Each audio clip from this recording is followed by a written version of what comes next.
लंबा पापड़ खा दी गोली लगी है गोली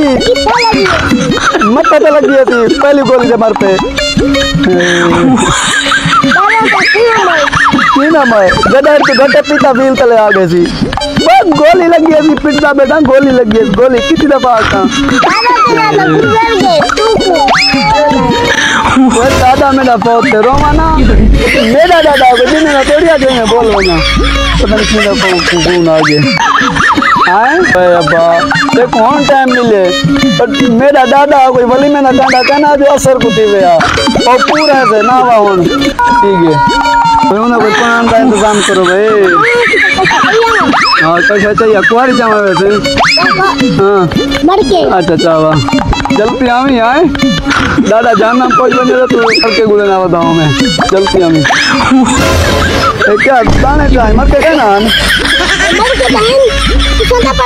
अच्छा के मिल लो या पढ़ो एनु की बात करते दादा बहुत है बस कीज था ज्ञान तू पढ़ अब पढ़ो पढ़ो बता कई तरीके से बस कीज वालेकुम सलाम लड़की मैं ठीक है मेरे को तो मैं लो दादा मेरा बहुत हूं ना ते दादा तुम्हारा बहुत है चलो क्या बात है जी आखिर बंदा